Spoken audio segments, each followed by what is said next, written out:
wabarakatuh. Waalaikumsalam warahmatullahi wabarakatuh. Di sini kami dari kelompok 1 ingin menyampaikan makalah yang berjudul nilai-nilai Asmaul Husna. Di sini saya Muhammad Fauzan sebagai moderator dan di sebelah saya ada Khairul Anam sebagai narasumber 1 dan di sebelah saya ada Syahrul Barokah sebagai narasumber 2 dan di sebelahnya lagi ada Nurman Hakim sebagai notulen. Puji syukur kita haturkan kepada kehadirat Allah Subhanahu wa taala yang telah memberi banyak nikmat baik yang kita sadari atau tidak. Terutama nikmat sempat hingga kami bisa menyusun dan mempresentasikan makalah dengan berjudul Nilai-nilai Asmaul Husna. Kedua kalinya salawat dan salam semoga tetap tercurahkan kepada baginda kita Nabi Muhammad SAW. Yang karena beliau kita bisa mengetahui dan menuntut ilmu agama, beliau kita bisa mengetahui dan pada kesempatan yang berbahagia ini kami akan menyampaikan makalah yang berjudul Nilai-nilai Asmaul Husna. Baiklah, demikian tadi pencerahan yang telah disampaikan oleh pemateri. Pada kesempatan yang berbahagia ini kami akan menyampaikan makalah yang berjudul Nilai-nilai Asmaul Husna yang akan disampaikan oleh narasumber pertama yaitu Khairul Anam. Waktu dan tempat kami persilahkan. Bismillahirrahmanirrahim.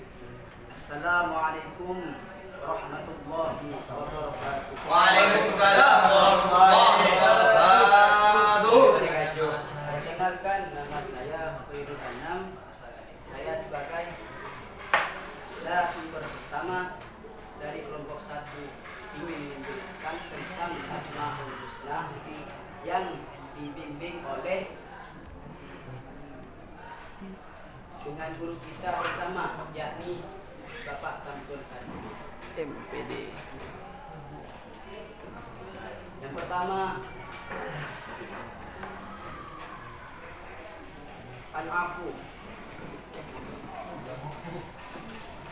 Pengertian Al-Afu secara bahasa berasal dari kata afu, yaitu memaafkan, yang berarti memaafkan perbuatan dosa dan tidak menghukumnya. Asal maknanya menghapuskan dan menghilangkan. Jadi Allah ini Maha Pengampun dan Maha Pemaaf. Allah Maha Pengampun, yakni apa? Allah mengampunkan dosa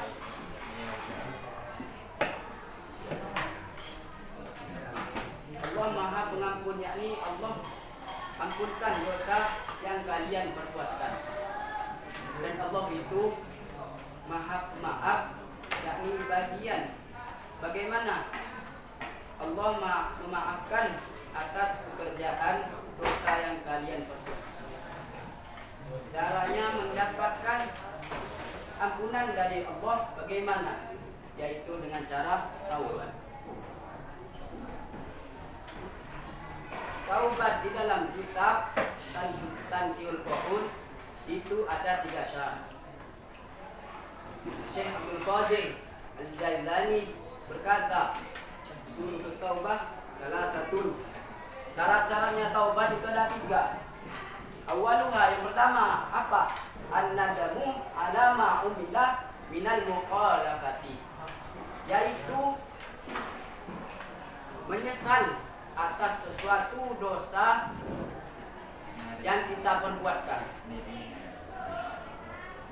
Wasani, adapun yang kedua, tarkuz zalati fi jamil halati, yaitu meninggalkan segala bentuk dosa di setiap keadaan dan waktu.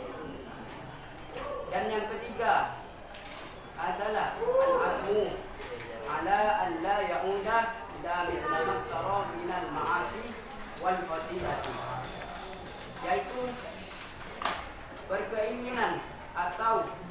berjanji untuk tidak melakukan atau mengulangi kesalahan sama dari pada maksiat dan kejelekan-kejelekan. Jadi Ar-Razzaq, Allah ini menciptakan. Jadi dari Al-Afu kita bisa meneladani Allah dengan sifat Al-Afu sebagai satu manusia. Kita dapat mencontoh Allah sebagai wujud iman kepadanya melalui sifat Al-Afu dengan cara memiliki sifat-sifat berikut. Yang pertama adalah memaafkan kesalahan orang lain, yaitu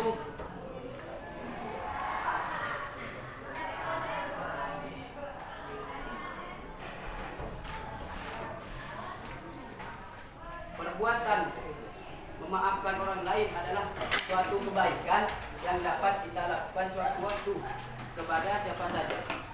Allah memerintahkan kita untuk memaafkan orang lain seperti diterangkan dalam Al-Quran, firman Allah Subhanahu wa taala, "Innallaha la'afuwwun ghafur."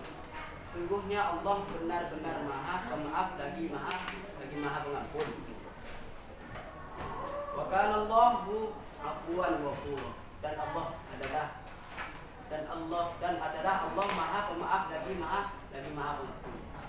Yang poin yang kedua, menghilangkan perasaan dendam. Setiap orang yang memiliki sifat dendam akan merasa tersisa hidupnya. Sifatnya itu dengan akan menuju kehancuran dan kehinaan, sehingga ia akan jauh dari kebahagiaan.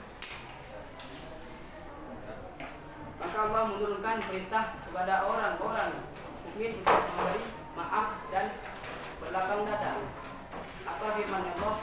Wala ya'tali ulul fadli minkum wasa'ati ayyutu lil qurba wal masakin wal muhajirin fi sabilillah wal yafu wal yasfahu alla tuhibbu alla yaghfirullahu lakum wallahu ghafurur rahim.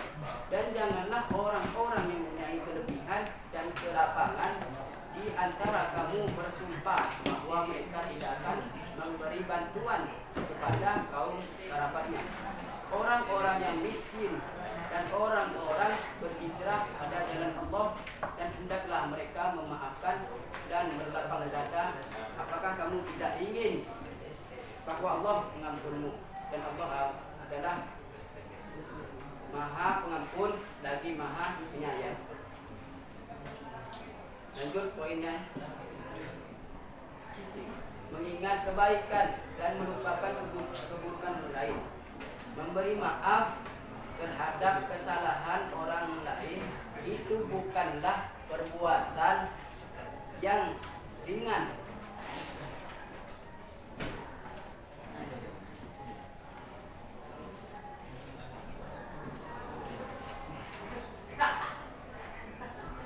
Jadi memaafkan orang lain ini berat. Karena kenapa? Karena orang yang mempunyai salah terhadap kita itu membekas di hati kita. Lanjut ke Asmaul Husna yang kedua, Ar-Razzaq. Allah. Lafal Ar-Razzaq, Ar-Razzaqo berasal dari kata Razzaqo yang artinya rezeki. Nama lain Ar-Razzaq adalah Allah yang memberi banyak rezeki kepada makhluknya, dan secara berulang-ulang. Imam Al-Ghazali menjelaskan arti Ar-Razzaq adalah Dia yang menciptakan rezeki dan menciptakan yang mencari rezeki, serta Dia yang mengantarkan kepada mereka dan menciptakan sebab-sebab sehingga mereka dapat menikmati. Allah menciptakan rezeki yang banyak. Rezeki ini bukan hanya mencari uang atau menafkahi keluarga kita. Bukan itu juga, tapi nikmat sehat itu juga rezeki dari Allah Subhanahu wa taala. Dan kita sebagai makhluk Allah juga kita harus mencari rezeki. Karena apa? Karena Allah tidak menjamin rezeki setiap makhluknya sebagai makhluknya Allah, kita memiliki kewajiban untuk berusaha atau berikhtiar mencari rezeki yang sudah disiapkan atau ditentukan oleh Allah Subhanahu wa taala. Kedua, meladani Allah dengan sifat Ar-Razzaq, yaitu ada 3 poin. Pertama, berkeyakinan bahwa Allah adalah menjamin rezeki secara mutlak, yaitu rezeki kita, dan kita harus mempunyai rasa tertanam kuat dalam jiwa kita masing-masing. Karena apa? Karena rezeki setiap orang itu berbeda-beda sesuai dengan ukuran dan takaran yang Allah berikan kepada kita. Orang kaya sudah ditentukan oleh Allah rezekinya. Orang yang miskin juga ditentukan oleh Allah rezekinya. Dan lanjut di poin yang kedua, yaitu berusaha maksimal dan qanaah. Jadi kita itu harus berusaha mencari rezeki, dan rezeki yang kita peroleh itu akan pernah habis sebelum kematian mendatanginya. Oleh sebab itu harus selalu bersyukur kepada Allah Subhanahu wa taala telah memberi rezeki kepada kita. Qanaahnya itu kita merasa cukup dengan rezeki yang diberikan oleh Allah Subhanahu wa taala. Qanaah bukan berarti malas bekerja, tetapi mencakup 3 hal, yaitu pertama, usaha maksimal yang halal. Yang kedua, keberhasilan memiliki hasil usaha maksimal tersebut. Dan yang ketiga, dengan suka kita menyerahkan apa yang telah dihasilkan untuk kepentingan kebaikan karena puas dengan apa yang diperoleh sebelumnya. Poin yang ketiga adalah memanfaatkan rezeki ke jalan yang benar. Salah satu bukti bersyukur atas rezeki yang diberikan Allah adalah membelanjakan sebagian kelebihan rezekinya di jalan Allah Subhanahu wa taala. Seperti diterangkan dalam firman Allah, "Wa mimma razaqnahum yunfiqun," dan menafkahkan sebagian rezeki yang kami anugerahkan kepada mereka, yaitu menggunakan rezeki sesuai yang kita butuhkan, seperti menafkahi keluarga sesuai dengan firman Allah. Sekian dari saya. Wassalamualaikum warahmatullahi wabarakatuh. Waalaikumsalam warahmatullahi wabarakatuh. Baiklah, demikian dari pencerahan yang telah disampaikan oleh pemateri Saudara Khairul Anam. Untuk audiens dipersilahkan bertanya apabila ada yang tidak dipahami.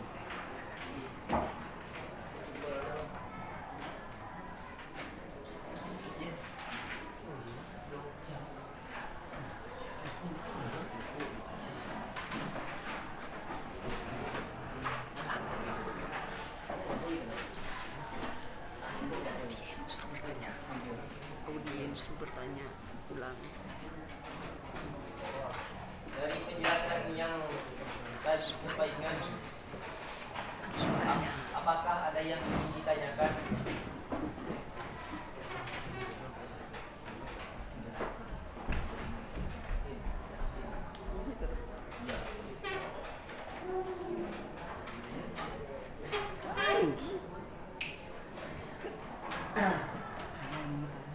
Saya yang bertanya.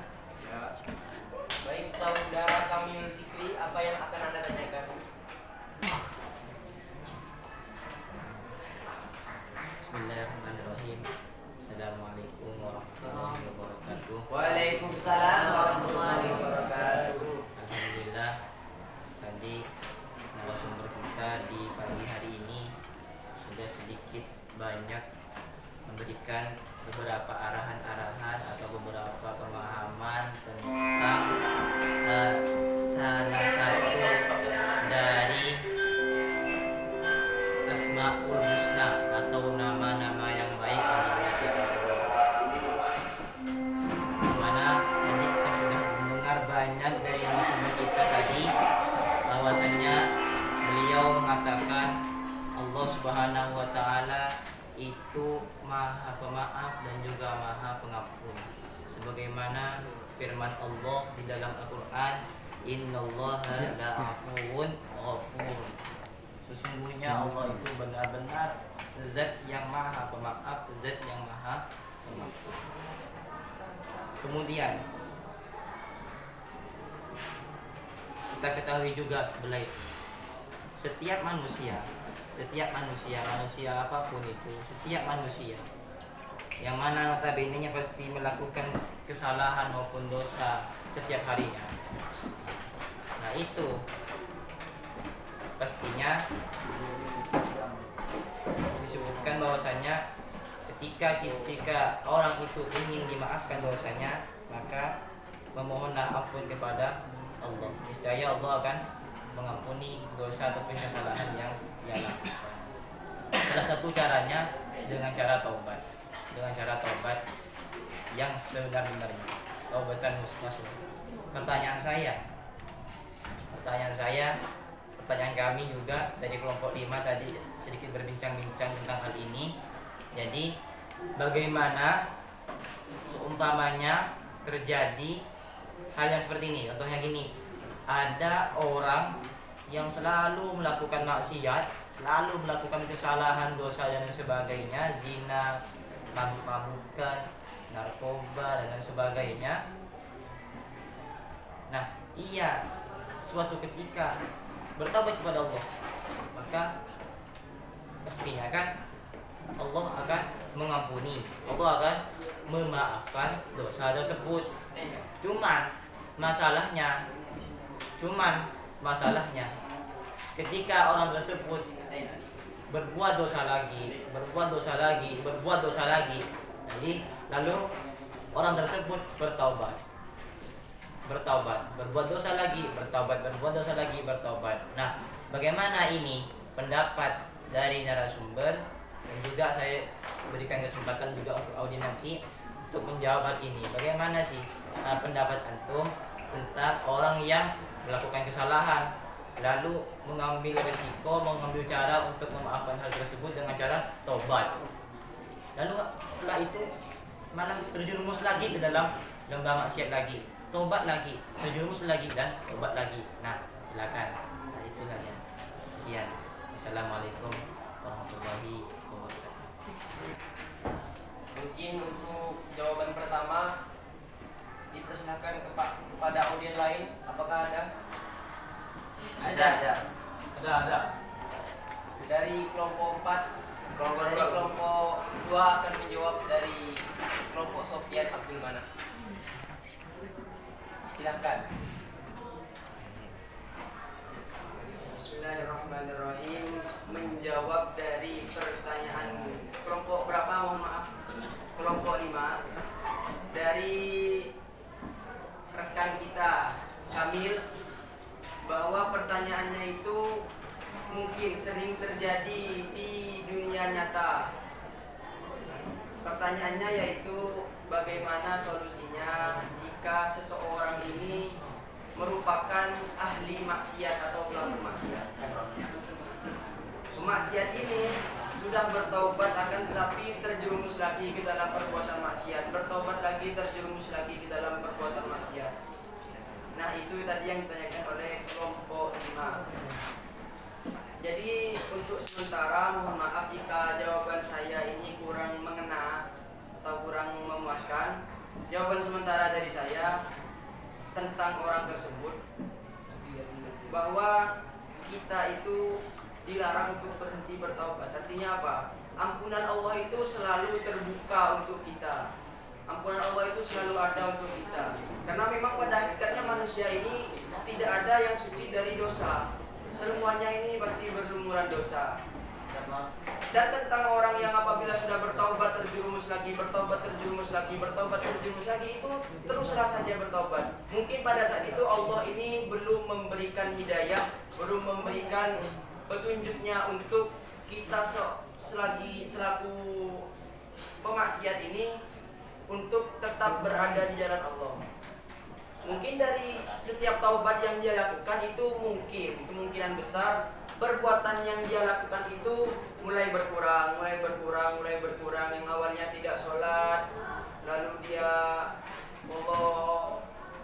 naudzubillah, dia melakukan zina atau bermain judi, minum khamr dan lain-lain. Meskipun dia sudah bertaubat, mungkin dia nanti sholat, akan tetapi tetap melakukan perbuatan yang lain. Itu tidak bisa dipungkiri, karena ini memang manusia. Manusia ini setiap kita melakukan kebaikan, di situ pasti ada setan yang menggoda. Maka kata Allah itu la tayasu mir rahmatillah kalau tidak salah, atau mir rahillah. La tayasu mir rahillah. Jangan sampai kita itu terputus dari rahmat Allah. Rahmat ini tidak harus berarti karunia, tidak harus arti yang lain, karena rahmat ini mencakup arti yang luas. Maka dari itu kita jangan sampai terputus dari ampunan Allah, jangan sampai kita jauh dari Allah. Meskipun kita sering melakukan maksiat itu, tetaplah bertaubat kepada Allah, karena pintu taubatnya Allah itu selalu terbuka. Allah selalu menerima taubat hamba-hambanya yang bersalah. Dan kepada orang-orang yang tidak pernah melakukan salah atau orang-orang yang alim, pesannya jangan merasa lebih baik dari orang yang pelaku maksiat. Karena pada hakikatnya pelaku maksiat yang selalu bertaubat, yang selalu mengakui dan menghinakan dirinya karena kemaksiatannya, itu lebih baik dari seorang alim yang sombong atas kealimannya. Sekian jawaban dari kelompok 2. Demikian jawaban dari kelompok 2. Apakah dari kelompok lain ada yang ingin menyempurnakan atau ingin menyangga dari pertanyaan kelompok 2 tadi?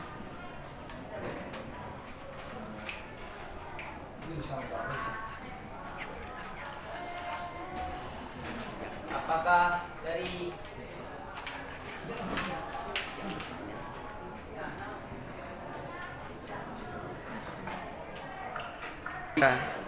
bagaimana, apakah ada pertanyaan dari audiens lain? Dan dari yang bertanya, kami Fikri, apakah Anda puas dengan pertanyaan jawaban yang telah dijawab oleh dari kelompok 2? Alhamdulillah. Ya. Alhamdulillah. Tadi pertanyaan saya sudah dijawab secara sempurna oleh mungkin itu pertanyaan atau jawaban yang sudah kami anggap siap. Saya ingin bertanya. Baiklah, sekian dari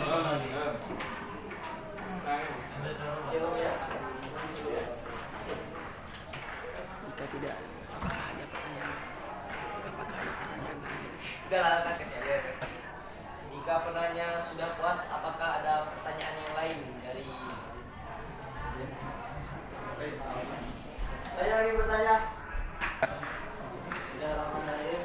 Assalamualaikum warahmatullahi wabarakatuh. Waalaikumsalam. Saya membawa tugas dari kelompok 3 ingin menanyakan tentang sifat-sifat Allah yang itu pertanyaannya adalah berikan contoh atau bukti bahwa Allah memiliki sifat ar-Razzaq. Sekian pertanyaan saya, untuk dijawab dengan sempurna. Jadi pertanyaan yang diberikan dari Zidni Ilman Nafi'an adalah berikan contoh bahwa Allah memiliki sifat ar-Razzaq. Kepada narasumber yaitu Syahrul Barokah menjawab.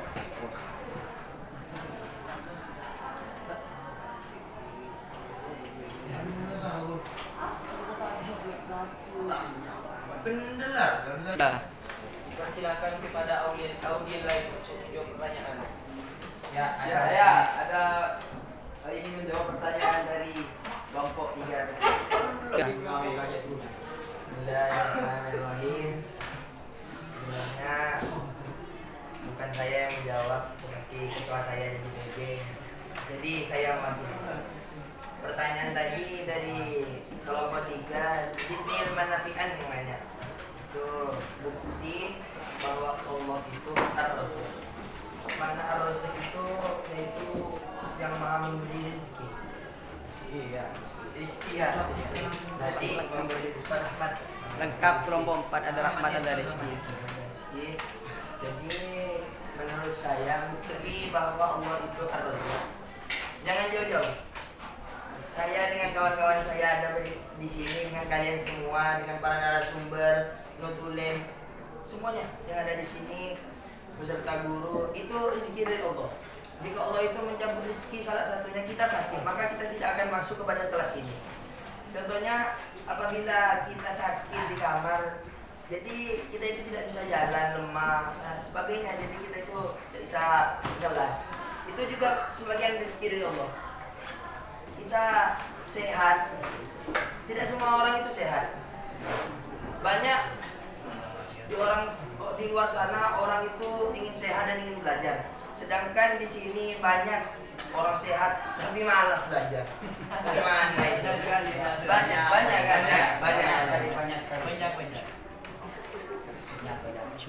Dan mensyukuri itu sikit orang yang mensyukuri nikmat-nikmat Allah itu. Mungkin hanya di sini saja saya bisa menyampaikan, tidak bisa banyak. Soalnya pertanyaannya sedikit tadi, tidak berbobot.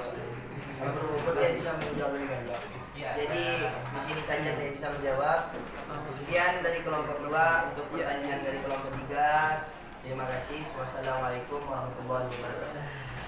Demikian dari kelompok 2 kepada penanya Jibril Manafian, apakah Anda telah puas dengan jawaban yang telah diberikan oleh Sofyan Abdul Manaf? Puas. Alhamdulillah puas.